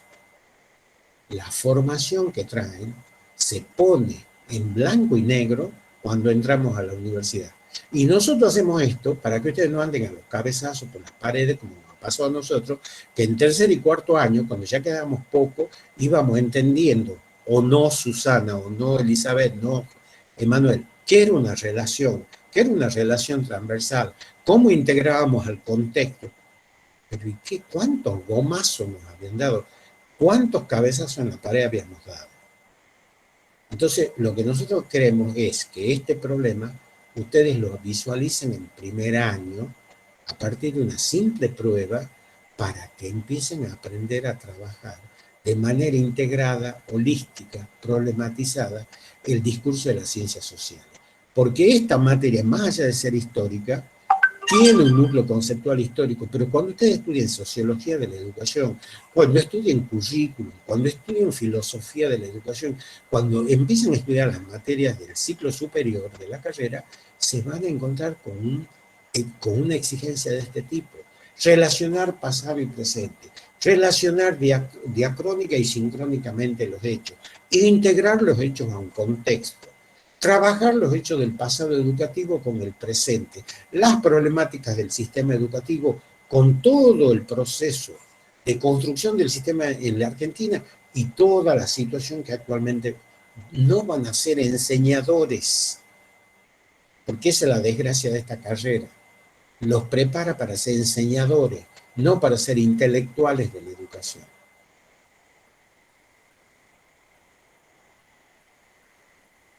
Veamos la cuarta, considerando esa consigna ha sido la que mejor ha funcionado. Considerando los principios de la pedagogía crítica en la actualidad y su línea de pensamiento, identifique sus orígenes en la antigüedad grecolatina con los sofistas y Sócrates y en la antigüedad tardía con la figura de Hipatía. Bueno, la misma consigna los ha obligado a ir primero a la unidad 1. Y está hecha así, no porque nosotros seamos malos, sino para comparar cómo iban a trabajar las 3 primeras consignas y cómo este trabajo, esta consigna 4, ha sido la que mejor se ha hecho. ¿Por qué? Porque los ha obligado primero a ir a la pedagogía crítica, a trabajar, ¿no es cierto?, todo lo que ha hecho Freire, todo lo que aportó, ¿no es cierto?, ¿cómo se llama? El autor de los docentes y de los intelectuales, es Giroux, ¿no es cierto?, lo que trabajó McLaren, y de ahí se han ido al pasado. Y es la que mejor ha funcionado, y por lo menos en los trabajos que yo he corregido, la que mejor resolvieron. ¿Por qué? Porque primero trabajaron McLaren, Giroux, y de ahí partieron para Sócrates, los sofistas, es decir, los tipos heterodoxos, los tipos que intentaron hacer otra cosa y que no era tampoco pedagogía crítica, era una forma heterodoxa de entender la educación, el clasicismo, ¿no es cierto?, la educación tan estructurada que era la educación de la antigüedad. Esa ha sido la mejor, por cómo ha estado formulada. 5. Si en la antigüedad el rol docente la encarnaron los filósofos de la medieval, monje y cura, ¿qué aspecto de sus saberes y prácticas destacaría señalando similitudes y diferencias? ¿Cuáles de ellas se proyectan en la actualidad? Bueno, acá tenemos cosas que nosotros hemos dicho de manera muy importante. Primero, y partiendo del sentido común y del análisis de la actual educación, hoy tenemos un serio problema a partir de toda la cuestión de género, a partir de toda la cuestión que tiene que ver con las cuestiones relativas a la mujer y a la educación, tenemos un serio problema con gente que quiere de nuevo imponer la enseñanza religiosa en las escuelas. Hay provincias que así lo han hecho. Tucumán es una provincia 2 vidas. Yo no digo que caigamos en una radicalización de eso. Yo digo que ¿qué pasaba con el rol docente en la antigüedad? Si lo encarnaban los filósofos y en las medievales de monjes cura, hoy, ¿quiénes encarnan el rol docente? Bueno, hay una historia de la formación docente en la Argentina y en el mundo. Y acá en la Argentina, ¿por qué existen las escuelas normales? Porque formaron maestros. Entonces, hay una ruptura entre ese rol de los filósofos, monjes y curas, y los actuales. Bueno, eso hay que decirlo. ¿Y a dónde hay que ir de nuevo? A la unidad 1, donde se habla de la actual educación, de la diferencia entre pedagogía crítica, entre pedagogía y educación. Y por último, describa la condición de la mujer. Bueno, este es más claro que el agua. Si ustedes van en la unidad 1, hay un profuso material sobre la historia de las mujeres, los derechos logrados, sus luchas, la condición de género. no pueden contestar cualquier verdura. Yo he leído ensayos con la consigna donde en 5 renglones concluyen, y bueno, hoy los derechos de la mujer, frases hechas, chicos, no argumentos. Y un ensayo, más allá de que su estilo literario sea libre, vuelvo a repetir, se argumenta, y se argumenta con lo que tenemos. Entonces, concluyendo, siempre en el conjunto de las consignas, salvo en la consigna 4, las consignas estuvieron trabajadas para que se sitúen en el tema de la pregunta del pasado y con la ayuda de la unidad 1 y de las clases, como decía la profesora Barro, vayan a la, perdón, de la unidad 2, vayan a la unidad 1. Para eso también se les ha dado un mes para que trabajen. No es que les han dicho en 10 días presentes. Tuvieron la primera semana de julio, todo el receso, la segunda semana de julio, es decir, tuvieron un mes, ya sé que tienen otras cosas. Entonces, toda esta devolución, ¿por qué les hacemos? Primero, porque nosotros consideramos que una instancia de evaluación no es solo la nota. La nota es el emergente. Por eso, para los apurados que quieren saber su nota, y que se van a encontrar, ¿no es cierto?, capaz con una nota poco gratificante, no sé para qué la quieren saber. Primero conozcan por qué llegaron a eso. Y no es culpa de ustedes, no estamos culpabilizando a nadie. Son los defectos del sistema. Y nosotros formamos parte de ese sistema. Ahora, tenemos 2 caminos. O nos importa un carajo el destino de ustedes, o queremos proveerle algún tipo de formación que tenga que ver con lo que es la universidad, y para que muchos de ustedes no estén en la lista esa de la mitad de esos chicos que ya se ha ido antes de la primera prueba. No sé si se entiende.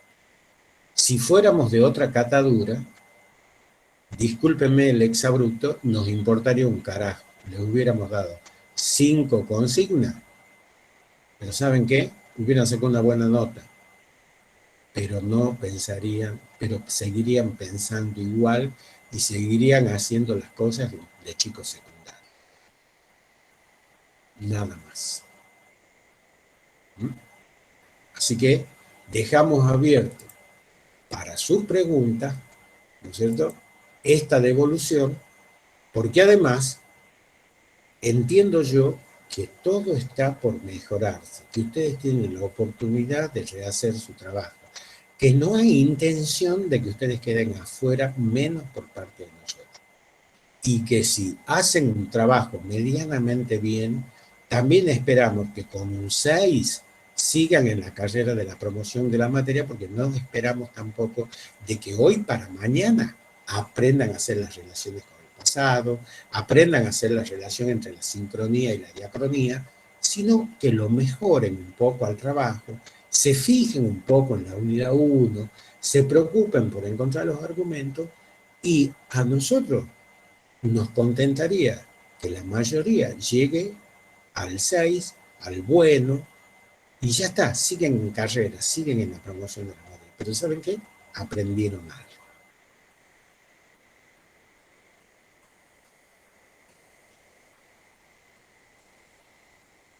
Bueno, no sé, Emanuel, vos la vas a coordinar la reunión, fíjate entonces con el tema de las preguntas, y en función de las preguntas la vamos respondiendo. Dale, dale, dale. Más que preguntas, hay comentarios. También hay una mano levantada de Adrián Valdés, no sé si quiere hablar. Que prende el micrófono y participe.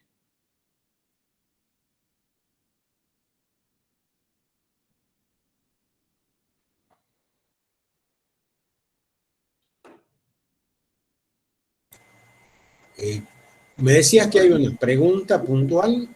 No, me parece que ya bajó la mano.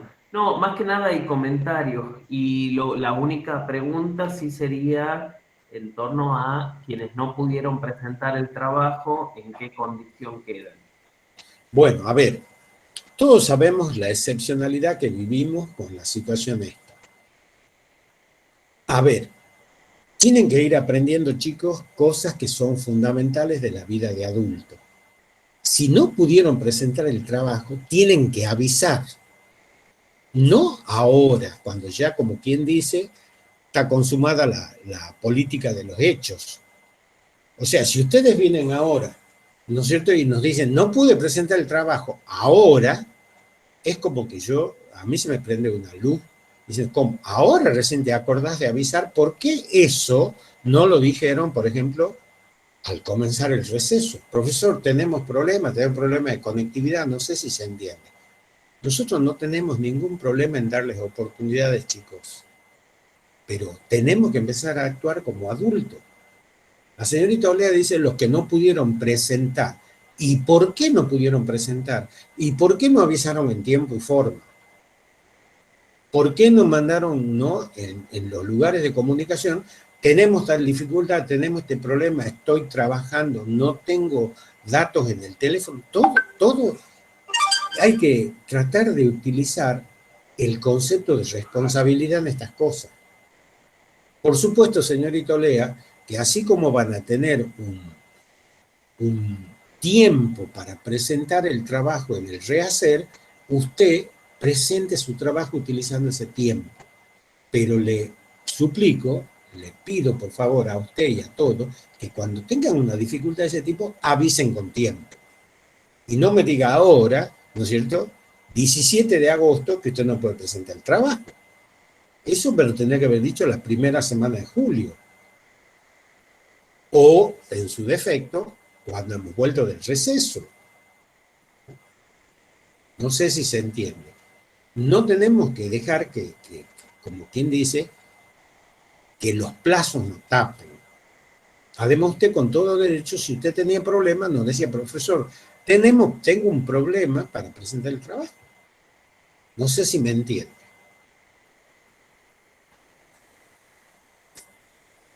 Muy bien, señorita Juárez, si no fue a trabajar para escuchar su devolución, como dice usted, espero que la devolución haya estado a la altura de sus expectativas, ¿no? Nosotros tratamos de hacer lo posible para que esta materia sea una materia inclusiva en serio. No declamamos la inclusividad. Tratamos de que todos tengan su oportunidad. Lo mismo la señorita Olea, no tuvo la oportunidad de presentar, ya sabe. En cuanto salgan los plazos para la presentación del rehacer, usted presente su trabajo. ¿Mm? Melissa Mabel Juárez. Así es. Así es. Suele pasar eso. Y a veces en una casa hay un solo celular para todo el grupo familiar.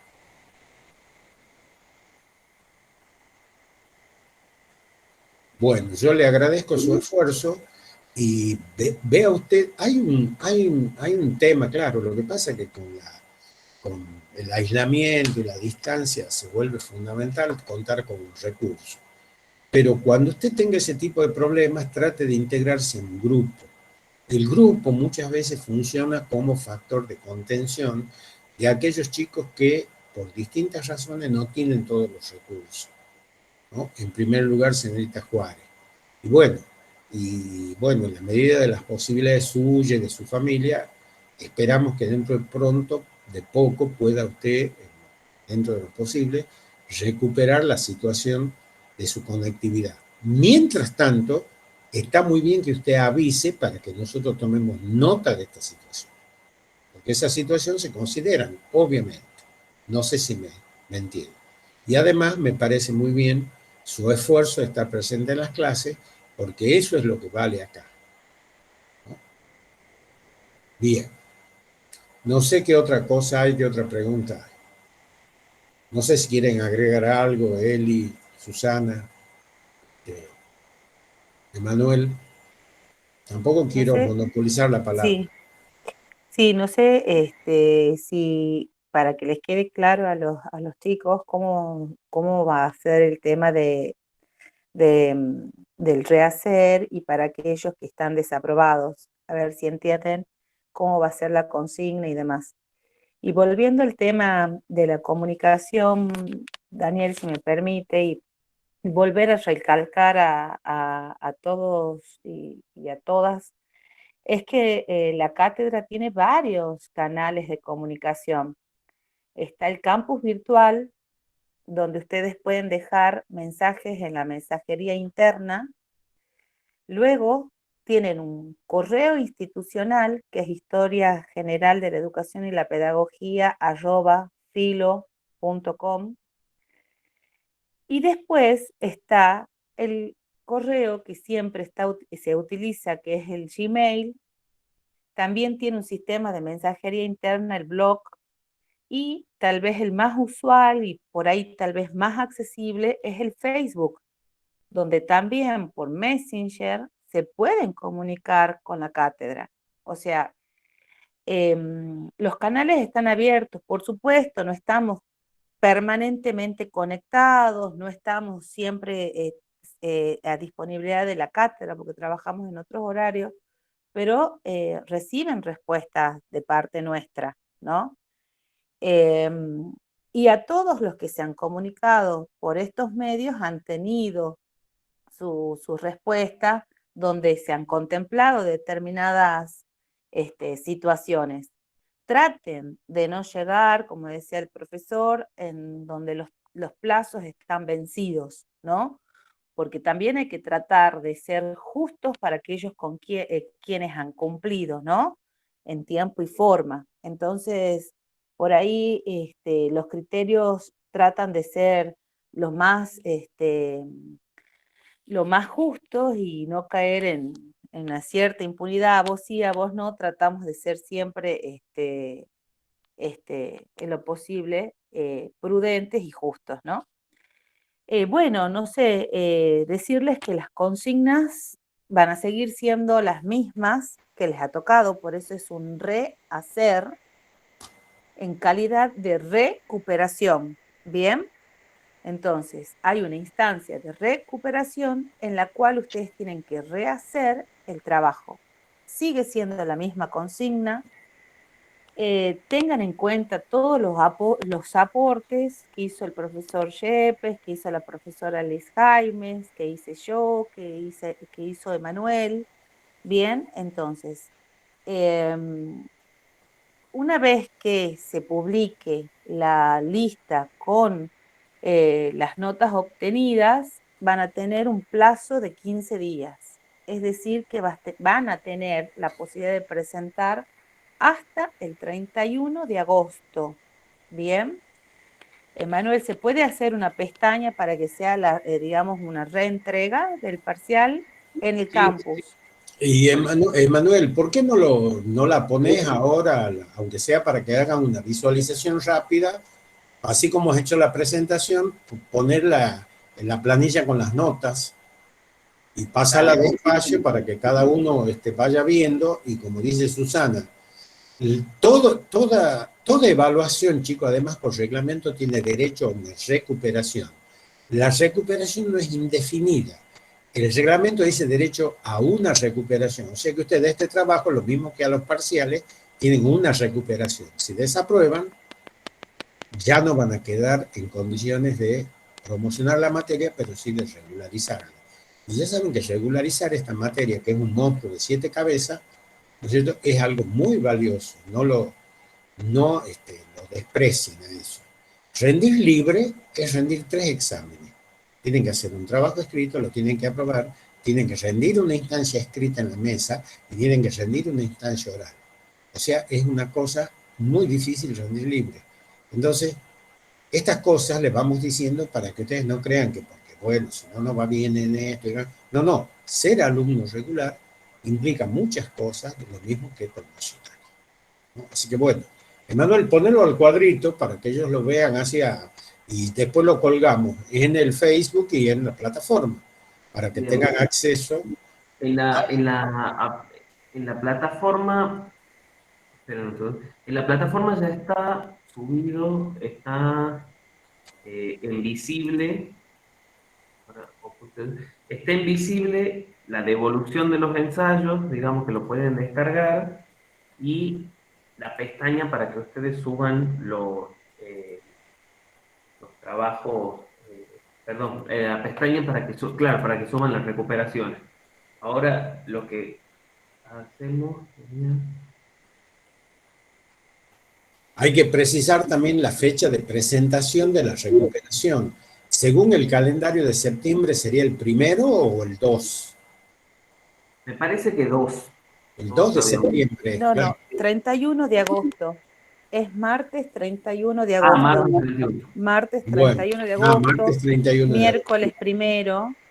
Bueno, pero entonces tenemos que darle rápido el dato para que ellos lo vean y Sí. sepan. No, yo diría que lo corramos al miércoles 1, para que vean hoy ellos y así tienen las 2 semanas reales para hacer el trabajo. Perfecto. Otra cosa para aclarar, mientras tanto va Emanuel tratando de subir la planilla, es los que están en esta instancia, de los que no han entregado, de los que se han comunicado planteando una situación particular. Esta es la instancia de la recuperación. Después de esta instancia no va a haber una recuperación. Así que tengan eso en cuenta, ¿bien? Que esta es la posibilidad que se les da ahora, ¿bien? Pero si hubiera alguna otra situación que nosotros merezcamos conocer, por favor, nos las dicen, ¿bien? Casos particulares. Anda Eso es haciéndola todo. correr de página en Ahí se página, ve. Manuel, para que vayan viendo todos los nombres, lo que sea.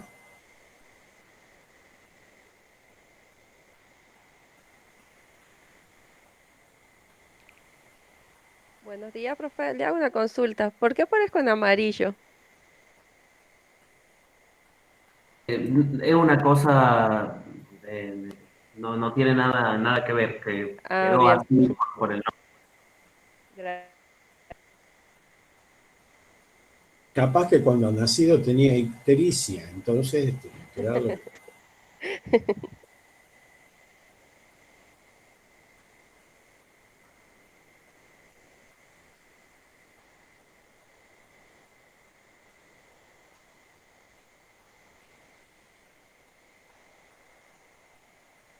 No se preocupen tanto con el rehacer. El rehacer, vuelvo a repetir, es retocar y mejorar el trabajo.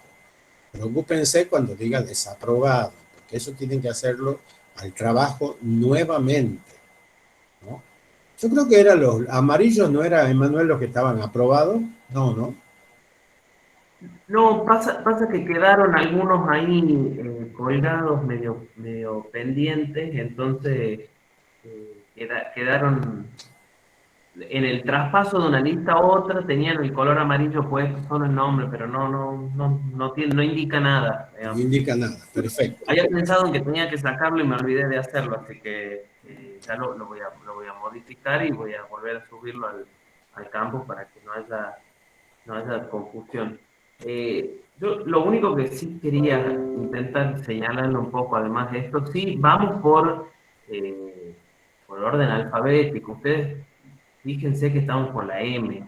Están preguntando, no sé si hay gente que no aparece, pero es importante que se comuniquen con nosotros. Quizás hay algún error, quizás hay algo que ha sucedido en el traspaso, que nosotros nos hemos confundido, y que no, y que por ese motivo no aparecen, que nos envíen sus trabajos, que se comuniquen por correo, porque acá estoy viendo Suárez Alvarado, y Suárez Alvarado me parece que no está en el listado. Así que es posible que haya sucedido algo, lo volvemos a ver, porque entiendan que son casi 500 estudiantes sobre los cuales tenemos que hacer el pase de lista entre la gente que no presenta, igualmente está en el listado. Bien, las personas que no aparecen, lo vamos viendo caso por caso. Recuerden siempre que este listado es sobre la base de las personas que mandaron sus trabajos al campo. Las personas que enviaron a través del correo electrónico, todavía no hicimos esa transcripción. Por eso tengan en cuenta eso. Y yo sí quisiera señalarles algo. Perdón, Emanuel. no sé si es lo que vos estás por decir, pero también tengan en cuenta que estos listados están hechos también en función de los trabajos prácticos de los módulos. Entonces, habrá que corroborar que usted, si no está en la planilla, si es que ha entregado los trabajos prácticos. Bueno, eso nosotros tenemos que hacer un trabajo porque todo es un proceso muy minucioso al cual nosotros realizamos a pesar, digamos, de la masividad de la materia. Bien, así que tengan en cuenta que un requisito fundamental, tanto para promocionar como para regularizar, es la presentación de los trabajos prácticos. Bien, entonces, bueno, no es solo o presentarse a las instancias, ya sea de ensayos o de parcial que prevea la cátedra, es la realización de los trabajos prácticos. Entonces, no recuerdo el apellido, por ahí tenga en cuenta que si no está es porque tampoco ha presentado los trabajos prácticos. De todas formas, nos tenemos que ver los casos puntuales a los cuales ustedes están diciendo, ¿no? Perdón, ese era lo único, Emanuel, que era como urgente plantearlo. Sí.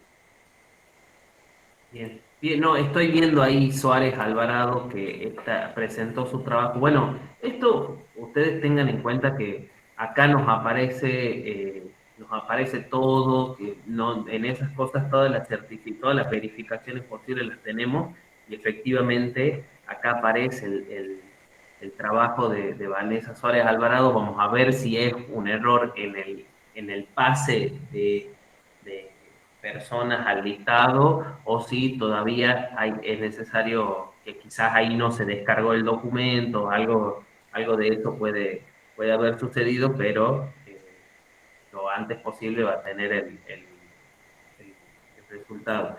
Y lo mismo con Rocío Ali.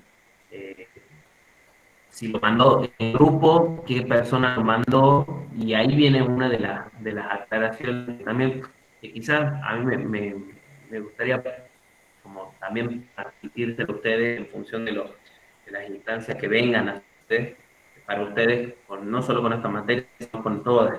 Es muy importante que lean la consigna. Nosotros hicimos siempre, el documento orientador contenía consignas de orden curricular, digamos, eh, y otras consignas de orden formal, de organización del documento. Y que para nosotros eso es importante, cómo presentan el trabajo, en qué forma, en cómo está escrito, si está justificado o no. Parecen cuestiones menores, pero la verdad es que acelera mucho el proceso de corrección, que las letras no sean diferentes, que haya como un mismo formato, que todo esté bien indicado, que los nombres estén puestos, y que todo eso está indicado en el documento orientador. Entonces, ahí hay como, es importante que también nosotros veníamos charlando un poco de esto, de enfatizar la necesidad que cuando lean esos documentos, siempre estén verificando de estos aspectos formales que muchas veces pasan desapercibidos. Y si no lo saben hacer, o nos consultan o buscan tutoriales en YouTube, porque la verdad es que pueden no saber cómo justificar todo un texto, cómo darle la misma letra, el mismo interlineado, a qué se refiere con interlineado sencillo. Esas cosas forman parte de la experticia, de algún modo, de ser estudiantes universitarios, y es importante que la aprendan porque les sirve a ustedes para el resto de su vida académica y nos sirve a nosotros porque la verdad es que facilita mucho la lectura y la corrección. Así como cuando nosotros les insistimos en que ustedes entreguen por grupo una persona, porque si no se duplican los trabajos, es importante que escuchen eso que nosotros les decimos, que entreguen una persona, porque si no se duplican los trabajos. Nos sucedió de casos que corregimos 4 o 5 parciales que eran los mismos y que nos habían distribuido de forma distinta porque mandan más de un trabajo. Y más allá de que es una cuestión menor, sí es importante que les presten atención a esas cosas, que les presten atención a la consigna y a esas orientaciones más formales, digamos, porque eso a nosotros también nos ayuda un poco a no cometer no cometer errores, digamos, que sí son muy fáciles de hacerlo cuando suceden estas cosas. Y con respecto a las cosas, bueno, el de Suárez Alvarado lo revisamos y le podemos contestar por correo electrónico, informándole debidamente cuál es la situación, o que nos otorgue un plazo para poder hacerle la devolución. Y con el respecto con el otro trabajo de Ali, lo revisaremos también. En función de eso, si pueden enviar un correo para que ya quede el correo de ustedes agendado y le hacemos la devolución ahí, sería bueno.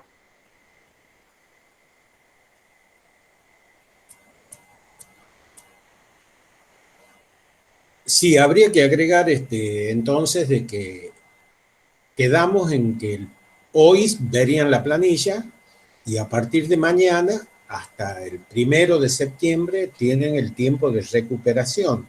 Lo mismo aquellos que por distintas razones, hay casos excepcionales, al no haber presentado el trabajo en el tiempo establecido, tienen estos 15 días para hacerlo. Por supuesto que ya el plazo no es lo mismo que un mes, pero tienen la instancia, como decía la profesora Susana, de recuperación.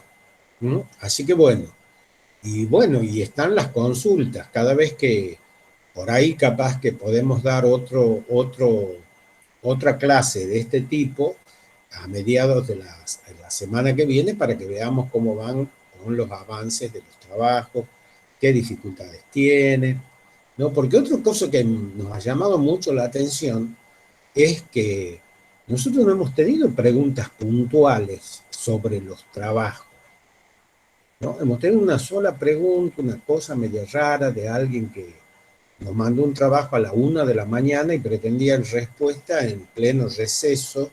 Hay cosas también en que ustedes, chicos, tienen que aprender que a veces, ¿no? Los docentes no tenemos el kiosco abierto las 24 horas. Entonces hay momentos para mandar los mensajes. Tienen que ser dentro de los horarios prudentes. Si alguien manda un mensaje a la 1 de la mañana, o tiene mal los relojes, o tiene mal su reloj biológico, o sufre de insomnio, o está como timbre y cementerio, o sea, al pedo. Entonces, tampoco, ¿cierto? Guardemos cierta forma, ¿no? Porque a esos mensajes, sin duda, yo particularmente no lo voy a contestar, porque yo no le mandaría una respuesta a un alumno o un alumno a la 1 de la mañana. No sé si se entiende. Las cosas tienen que ser recíprocas. Digo esto señalando un caso. Así que bueno, sigamos con la dinámica esta. Los que no tuvieron la posibilidad de la oportunidad de presentar su trabajo, ahora la tienen en la recuperación, y todos aquellos chicos que tienen el rehacer, no lo desprecien a eso. Han hecho una parte importante del trabajo, solamente tienen que mejorar esa relación final que le hemos señalado entre pasado y presente, ¿no? Lo tienen que mejorar, no les pedimos excelencia, les pedimos un esfuerzo para que demuestren que ustedes, y estoy seguro que esto es así, son capaces de eso, ¿no? Porque son los que quedan y nosotros los vamos a ayudar en todo lo posible. Y si tienen alguna dificultad, desde ya podemos plantear de que el martes que viene, que es una clase intermedia fundamental, hacemos otro encuentro de estas características para saber cómo van, para saber dónde le está apretando el zapato, para que nos cuenten, bueno, tengo esta dificultad, profesor, capaz que en la relación esta evacuamos mejores las dudas que sin la presencia de nosotros, ¿no? Digo, esto, porque de eso se trata. Entonces, la evaluación es eso, chicos, no es solo una fría nota que nosotros le ponemos, sino en nuestro caso es una preocupación para que ustedes, a partir de ese dato, a ese dato lo superen. Los que están desaprobados, hagan bien el trabajo, lo que tengan que rehacer, lo mejoren el trabajo, y creo que podemos seguir adelante. Ocurren peores cosas en el mundo en este momento, ¿no? Hemos perdido seres queridos, estamos encerrados, estamos amenazados por un enemigo invisible. Así que, sí, señorita Rocío. Apreté sin querer, perdón. Bueno, el inconsciente lo dice todo, ¿no? Apretar sin querer tiene todo un significado. Es como el silencio, a veces el silencio dice mucho. Bien, ¿qué otra cosa? Me estoy volviendo psicoanalista, ¿no? No sé por qué me estoy volviendo esto. ¿Será porque... ¿Cómo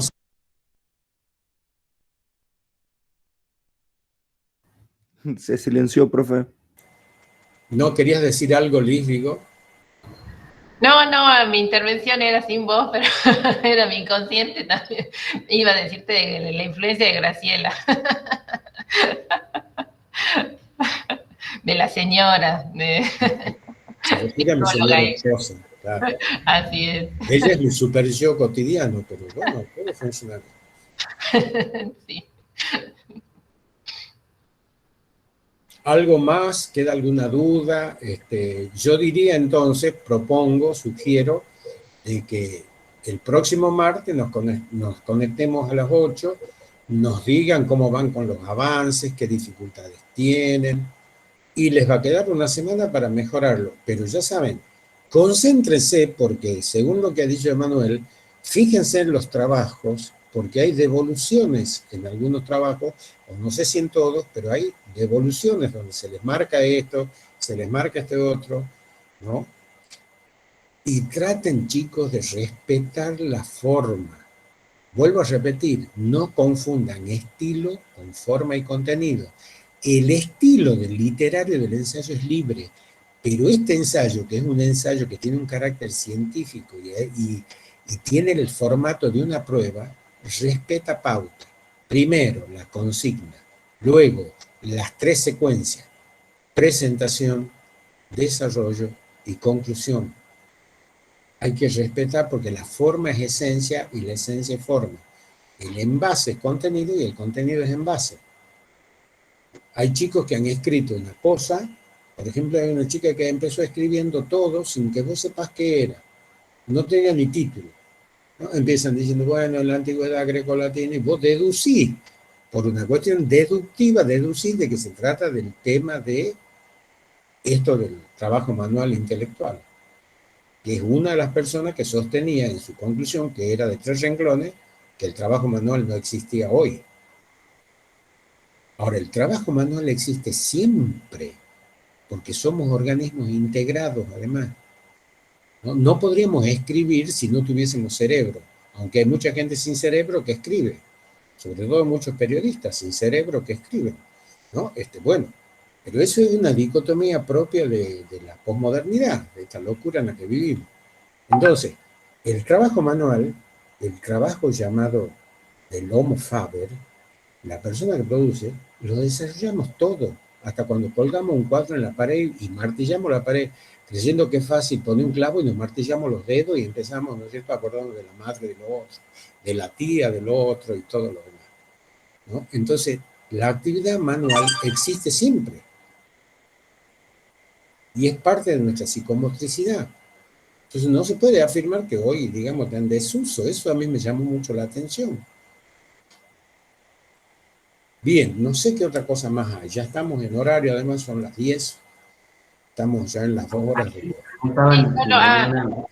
Aclarar, no, solo aclarar que la consulta tanto de Vanessa Suárez Alvarado como de Rocío Alí, efectivamente hubo un error de omisión, pero están corregidos los las presentaciones, las producciones, así que van a estar en el listado. Eso estábamos corroborando ahí recién con Emanuel, así que están corregidos y ya están incluidos en el listado que se va a difundir. Solo aclararles eso, que disculpen el error de omisión que hubo en esta presentación. Nada, eso solamente. Ahí ya está actualizado ya el documento, así que ya lo van a encontrar sus devoluciones. Y con respecto a la clase de mañana, nos reencontramos a las 11:30. 11:30 comenzamos formalmente el dictado del segundo cuatrimestre. Y comenzamos formalmente el dictado del estadio 3. Modernidad, educación, ¿no es cierto? Y todo lo que es el Renacimiento.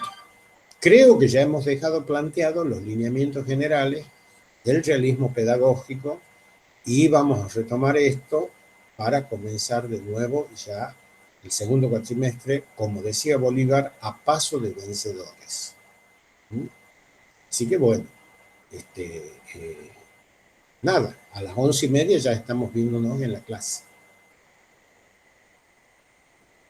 Bien, corto la grabación entonces ahora. Bueno.